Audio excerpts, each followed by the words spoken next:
Okay, so welcome back. This week, we're going into the fourth and final series of the Leadership Mastery series on finding your purpose. In the first 3 weeks, remember the first week we talked about the suitcase, right? And then we continued to develop the idea of unpacking our purpose in life, discovering what that was, and then living it. Well, today is going to address that a little bit as well, but today's especially about helping other people find theirs. And the very first thing you'll see on your study guide is the 8th habit. The 8th habit refers to Dr. Stephen Covey's last legacy. Many of you probably know, and I've taught whole leadership series off of the fact that Dr. Covey wrote the famous 7 habits of highly effective people. In fact, I think that in leadership circles, it's probably impossible to find anybody who doesn't know about the 7 habits of highly effective people. But not everybody knows that before he died, he wrote an 8th habit. And the 8th habit, ironically, is exactly relevant to what today's lesson is about. Because the 8th habit was to find your voice, and inspire others to find theirs. In fact, it's kind of funny. I know some of you follow me on Facebook, and I think I put the quote up while I was preparing for this lesson today. And some people actually commented on it and stuff. It's such a beautiful, to me, of all the habits, it's the most incredible. It's the one that I feel is my life purpose. It's to find your habit and inspire others to find theirs. To find your voice. I think I said find your habit. To find your voice. To find your voice and inspire others to find theirs. And when we say find your voice, it's the same thing as saying find your purpose. Okay? Now the second thing on your thing says the seed, the accordion, and the paintbrush. Seed, the accordion, and the paintbrush. That sounds like a funny title for something, right? And by the way, you're not going to be able to take all the notes on this one. In fact, just listen to the whole story and write whatever you take away from it. Okay? By the way, I'm always so proud of you kids because, honestly, this is a high-level lesson. But if you can take anything from this lesson, it's great. And the teens, you're getting something still ahead of your peer group. And the adults that are here, I know you're going to really, really appreciate this lesson. The first part, or this particular part, the seed, the accordion, the paintbrush, is written so brilliant by Max Lucado that I'm not going to try to paraphrase it. I'm going to read it right out of the book. Okay? So listen to the story closely. Can everybody hear me? Yes, sir. A gardener gave a seedling to his friend, the orange grower. Consider this a gift. An orchestra conductor presented a package to her favorite cellist. Is that how you say it? Somebody that plays the cello? Cellist. Just because I appreciate your work, she told her. An artist thanked a plumber for his neighborliness by giving him a present. And so the orange grower, the cellist, and the plumber unwrapped their gifts. The orange grower planted the seedling, anticipating oranges. After all, he grew oranges, so this must be an orange tree to be. But the plant spread into bushy, clustered branches. The orange grower couldn't coax a single orange out of his grove. He sprinkled it with orange tree fertilizer, sprayed it with orange tree bug spray, he even poured orange juice on the soil. But alas, no oranges. Tomatoes, yes, but oranges, no. He felt like a failure. The cellist empathized. She had expected a cello. She was somewhat correct. The package contained an accordion. She treated the accordion like a cello, setting the bass on the floor and running her bow across the keys. Noise came forth, but no music. She was less than enthused. As was the plumber. He expected a gift of wrenches and hammers, but he was given a brush and a palette. Puzzled, he set out to repair a leaky pipe with his new tools. But brushes don't open valves, and a palette won't tighten joints. He painted the plumbing and grumbled.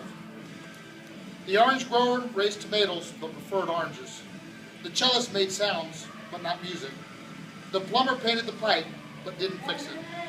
Each assumed the gift would be what they knew, rather than what the giver gave. Each year, God gives millions of parents a gift, a brand new baby. They tend to expect oranges, cellos, and plumbing tools. Heaven tends to distribute tomatoes, accordions, and paint supplies. Moms and dads face a decision. Make our children into our images, or release our children to follow their God-given identities. understood well enough, while Gabby runs to do something about the music and pull the thing more, who understood well enough the analogy to kind of try to put it in a language that everybody could understand? Sherry?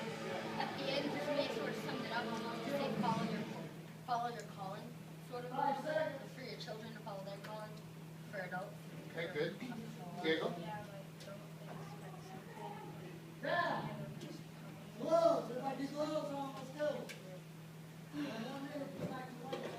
Okay. Allie? If you think your child is going to turn out one way and they don't be upset about it. Help them become what they are meant to be. Don't make them what you want them. That's very nice, Allie. Melissa?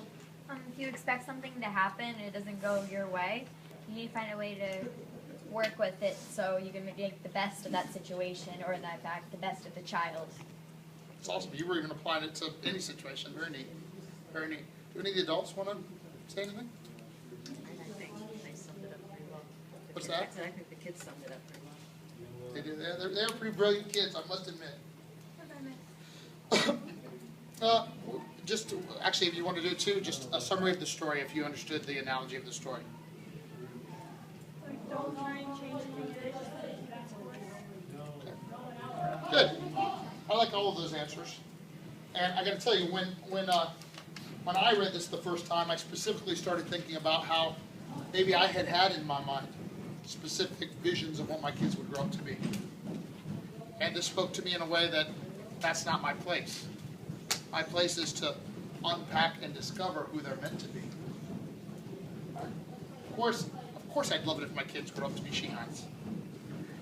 But they may or may not be meant to be that. And the key is to, as we'll continue to unravel in this package, is to figure out what it is that God put inside and help them develop that.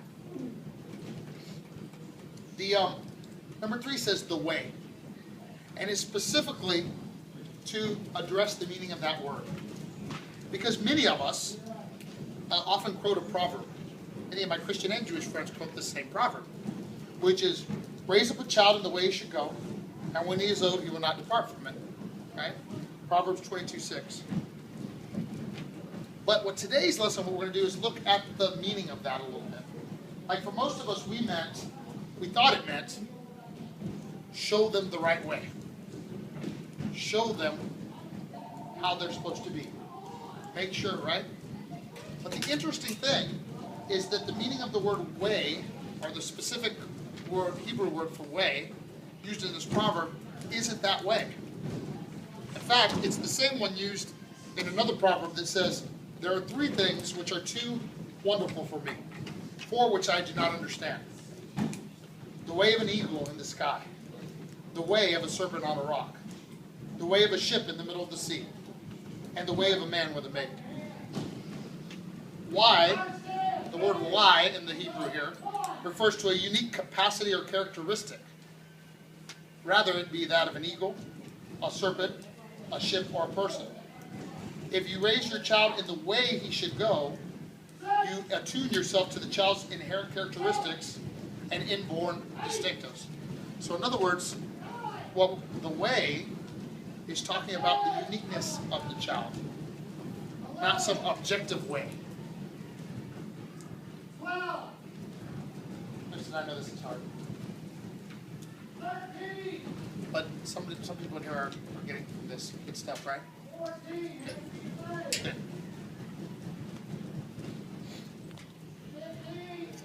So how then, Brock, since you're the only one of the adults in here that's actually my student, I'm going to put you on the spot, okay? How then can we discover what our children are meant to be? What are some ways? You said you got to watch some of the videos of the ones you missed of my series, right? So, because one of the answers, at least, is in one of the lessons, and we're going to talk about it. But for right now, I just want a little freestyle thought. What are some thoughts on how we would discover what our child was meant to be? And I know your children are already up and gone, right? So this probably isn't for the next go around, is it? No. But you know what? You might be a sensei one day. And I feel gifted that I think that these parents entrusted me to help raise up their children in the way they should go. So this could still be very applicable to you.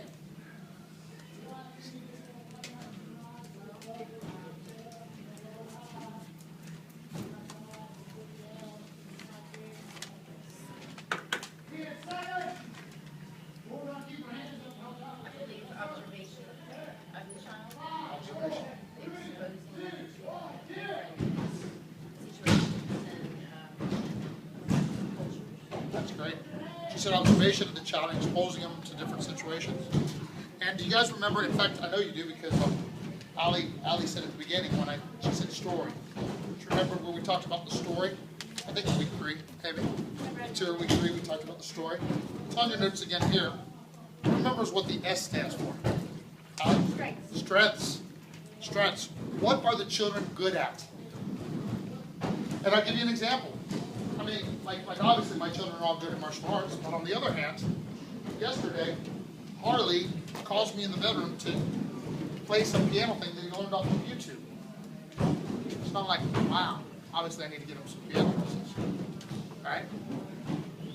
So when we look for whatever, and by the way, it's not necessarily an instrument, it's not necessarily a sport, it's not necessarily music. What are the strengths? What are the things that, there are people in this room right now, they clearly have leadership as one of their strengths. People in this room, there's people that have compassion as one of their strengths. So it doesn't necessarily mean just a specific skill. What are the strengths? That'll be the first one. And then the second one, what does the T stand for? Anybody remember? Topics. And specifically by topics, we mean, what do they like? So for example, in here, fortunately everybody does like martial arts. And probably they do have some interest in leadership because you're on this class. But there's probably some other things. Some of you probably have more of an affinity, which means more of a like towards the little kids. And some of you don't. Right? So what are your likes? So far we have strengths and likes. Those are 2 obvious clues into somebody's calling, right? The next one is optimal conditions. Optimal conditions. So in other words, there are those of you that love to have the spotlight. And there are those of you that would far rather hide behind. And there are some of you that like the outdoors. And there are some of you that hate the heat and would rather do something in the indoors. Okay? There are some of you that like being involved in things with lots of other people. And there may even be some of you, probably less in this count, honestly, there may be some of you that like to be alone. But this is an example of analyzing your optimal conditions. Or us as parents, analyzing our kids' optimal conditions. Who remembers the R? Relationships. And I want to read from the book on this one too, because it's got a really good piece on relationships. This is going to be a story about before Golda Meir led Israel in the 1973 war. She led her 4th grade class against Milwaukee Public Schools. She organized a protest to decry the inequity of requiring poor students to buy textbooks. At the age of 11, she rented a hall, raised funds, and convinced her sister to recite a socialist poem in Yiddish, and then Meir addressed the assembly. Her mother urged her to write out the speech. The future Labour Party Prime Minister refused. It made sense to me to just say what I wanted to say. Like Golda, some are born to lead and others are born to follow. When it comes to relationships, what phrase best describes each of your children? Follow me, everyone. I'll let you know if I need some help. Can we do this together? Tell me what to do and I'll do it. Don't characterize loners as aloof or crowd seekers as arrogant. They may be living out their story. What gives, the last, this is for the last piece, the why. Everybody remember what the Y stood for? The Y stands for yes. And one paragraph sums this one up nicely. What gives your children satisfaction and pleasure? What makes them say yes? Do they love the journey or do they love the goal? Do they like to keep things straight or to straighten things out? What thrills one person bothers another. The Apostle Peter liked to keep the boat steady while Paul was prone to rock it.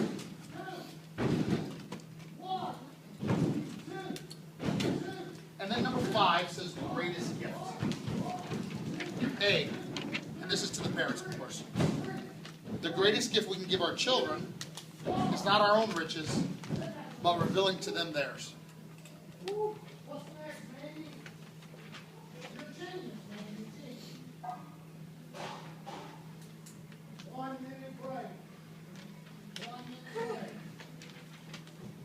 That's right, huh, Mackenzie? Wait till high school. This particular lesson was more for your dad. It was his turn to do. He's not even paying attention. Yes, he is. He's over there taking notes. He's been He's watching. playing a game. And then B, No, he's not taking notes. the greatest gift God gave us is our purpose and the freedom to follow it. If we fail to, it's like an unopened gift. No good to anyone. We also know, of course, that knowledge without action is useless.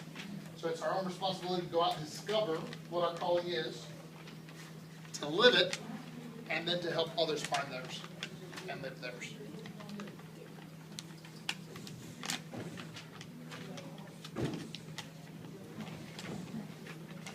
Now,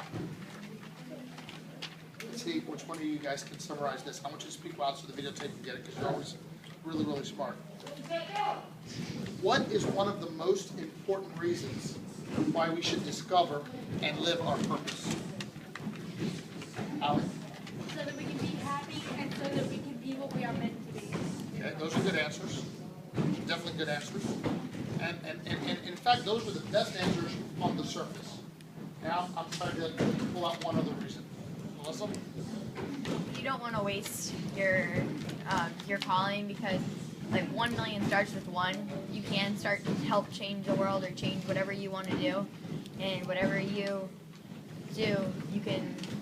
If you do it to your best ability, you can always make it happen. That's awesome. That's awesome. And that's getting very, very close to what I'm looking for. We've moved in the direction that I'm looking for. Who's going to get it? Hunter? Why do you think it's important you figure out what you're meant to do in life and then do it?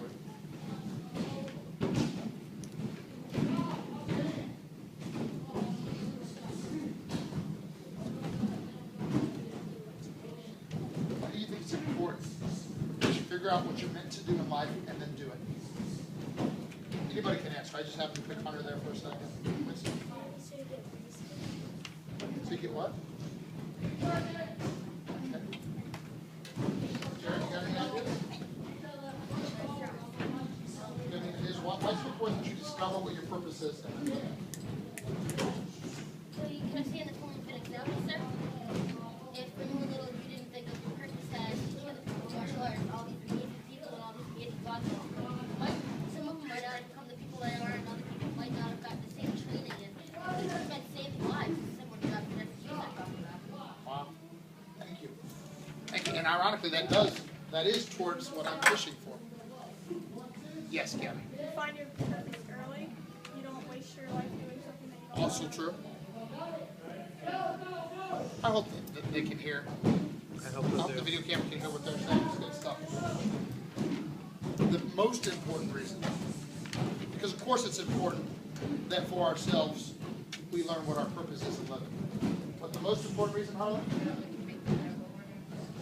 So we can be good at what we're doing, but why is that important? Sensei Phil? Our purpose, the reason that we want to find our purpose in life so that we can live our purpose is so that we can help others find their purpose. And so that we can serve, so we can do what we were put here to do for the rest of the people in our lives and in the world. So the ultimate reason to discover and live our purpose is to serve others. And you know, I really appreciate what Jared said because I really believe I'm living mine. And somebody else though has some other, and somebody else has this calling. Somebody in this room has this calling. There's somebody that I'm mentoring up to take my place when I turn into leaves and float away. But not everybody. And everybody in here has a specific calling and a specific purpose that they're put here to do. Remember when we go back to week 1 and we used the suitcase analogy and it was funny the way we did it. But it was so relevant because you were the creator of your suitcase. And remember, you told me what you put in the suitcase based on what you were going to do. And remember, I told you, God put things in your suitcase, in your life, based on what you were meant to do. You guys understand? Yes, sir. And by the way, even if you're in a age where you don't understand it all yet, doesn't matter. You're still on this journey. One day you will. Thank you. And I'll tell you one other thing. If you were sitting here and really not understanding everything and still doing your best, at least you were showing the incredible courtesy and respect that you've acquired through this program. And every time you guys are out there on the floor, you are the example. You're the product. And we appreciate that. Beautiful job, guys. Destiny, come do the end of class student greet.